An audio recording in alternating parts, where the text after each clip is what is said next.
Nie tipało ogniskowe do nas przyszły.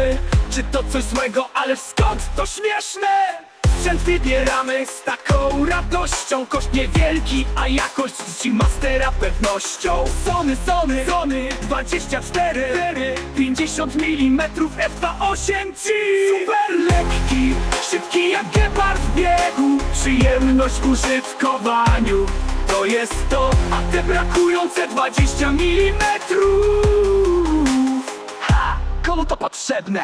Yo!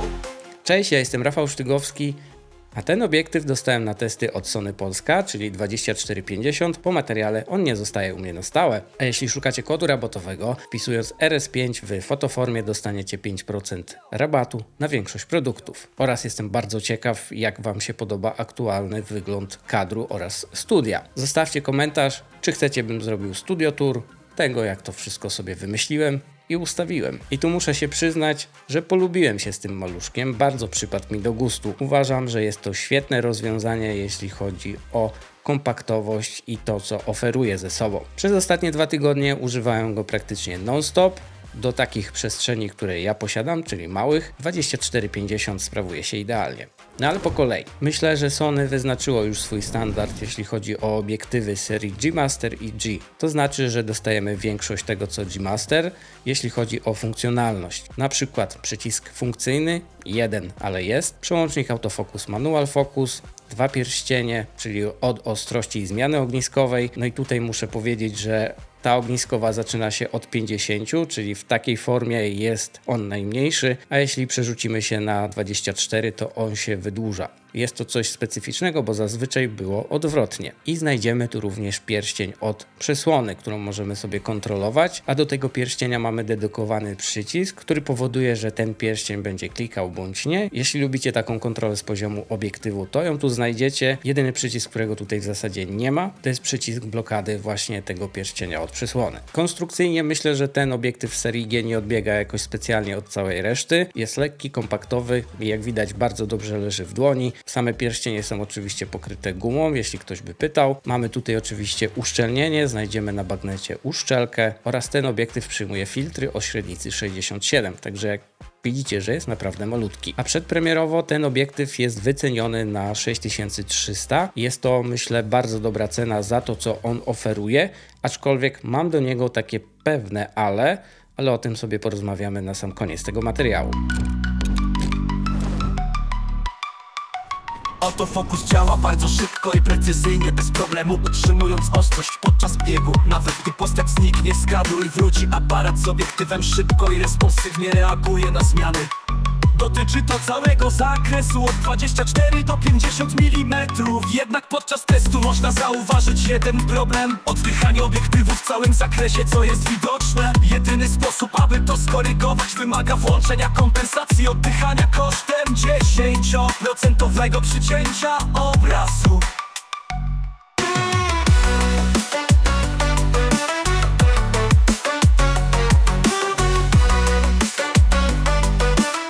Jak już pewnie usłyszeliście teraz drugi raz, zacząłem stosować AI do generowania muzyki w taki dosyć specyficzny sposób, aby prezentować produkty w trochę inny rodzaj niż do tej pory i jestem ciekaw, co o tym myślicie. Jeśli nie zostawiliście do tej pory komentarza, to zachęcam, bo osobiście bardzo dobrze się przy tym bawię i jestem ciekaw, jak to w odsłuchu i w odbiorze.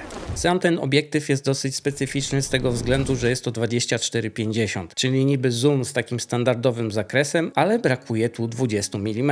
Dużo osób prawdopodobnie powie, że to w zasadzie nie jest warte uwagi, a ja się tutaj nie zgodzę, ponieważ uważam, że jest to świetny obiektyw. Jeśli poruszamy się w okolicach 24-50 w tych zakresach właśnie ogniskowych, to jest świetny wybór, ponieważ dostajemy tutaj naprawdę top jakość, a w zasadzie ten obiektyw jest lepszy od G-Mastera 1 optycznie. Dodatkowo, tak jak już zdążyliście zauważyć, autofokus jest tutaj na bardzo wysokim poziomie, to znaczy, że nawet z A9 Mark III jest w stanie uzyskać 120 klatek w zdjęciach i nie powinien autofokus tutaj się zawahać. Wszystkie 120 klatek powinny być ostre. Także dostajemy naprawdę bardzo dużo z tym obiektywem i to mi się osobiście podoba. Aczkolwiek ten obiektyw nie jest idealny. Zaczynając na przykład od oddychania. Jest one tutaj widoczne na całym zakresie ogniskowych. Jedyny sposób, żeby to skorygować, jest włączenie kompensacji oddychania, które jest teraz dostępne na większości body, ale jeśli nie macie takiego aparatu bądź nie zaktualizowaliście firmware'u, no to śmiem donieść, że jest on tutaj widoczny i zdecydowanie może przeszkadzać, jeśli zwracacie na to uwagę zwyczajnie.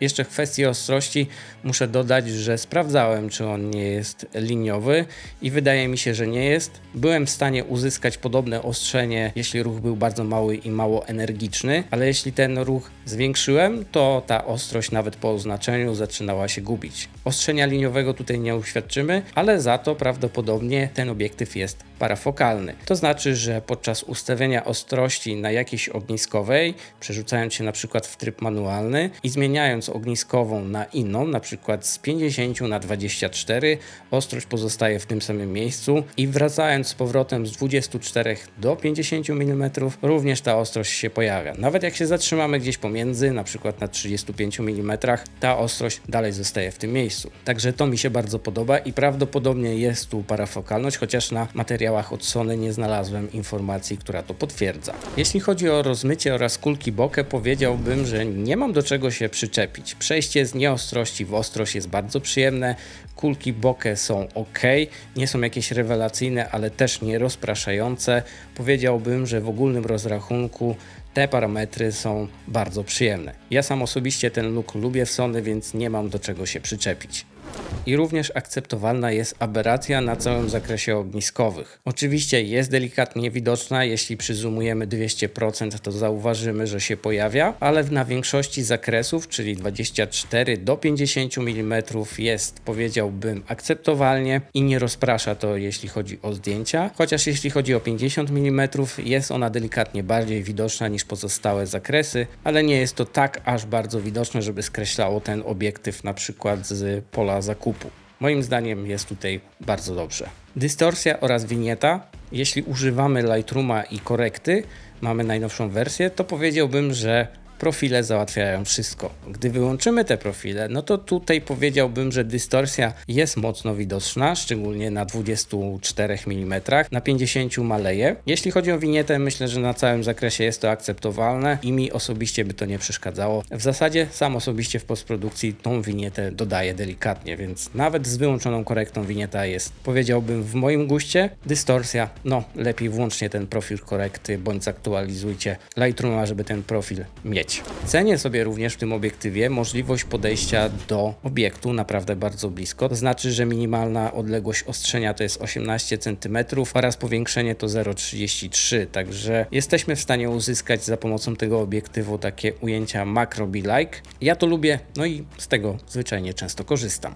Podsumowując, porozmawiajmy o tym ale, które mam do tego obiektywu. To znaczy, chodzi o cenę, czyli przedpremierowe, delikatne 6000+. I tu bez dwóch zdań, powtarzam się prawdopodobnie, ale uważam, że cena jest spoko, jeśli weźmiemy kilka czynników pod uwagę. To znaczy, oczekujemy od obiektywu tego typu kompaktowości, lekkiej wagi, tego zakresu, czyli 24-50, super wydajnego autofokusa oraz tego, że ten obiektyw lepiej współpracuje z body Sony, czyli chodzi o aktywną stabilizację. Jeśli te czynniki pojawiają się na waszej liście, to zdecydowanie warto wybrać ten obiektyw. Ale jeśli pojawi się tutaj wątpliwość pod którymś z tych podpunktów, to powiedziałbym, że nie warto wybrać tego obiektywu, bo w tej kwocie możemy dostać obiektyw, który potrafi zdecydowanie więcej. Na przykład brakujące 20 mm, troszkę gorszą wydajność autofokusa, na którą możemy przymknąć oko, ale jest to taka różnica, której prawdopodobnie w codziennym użytku nie uświadczymy. Będziemy musieli również zaakceptować gorszą wydajność, jeśli chodzi o stabilizację aktywną oraz to, że ten obiektyw jest delikatnie większy.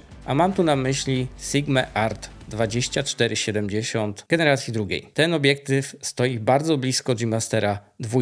I jeśli, tak jak wspomniałem, pojawi wam się kilka ale patrząc na ten obiektyw, o których wcześniej wspomniałem, to moim zdaniem zdecydowanie lepiej skierować się w stronę Sigmy.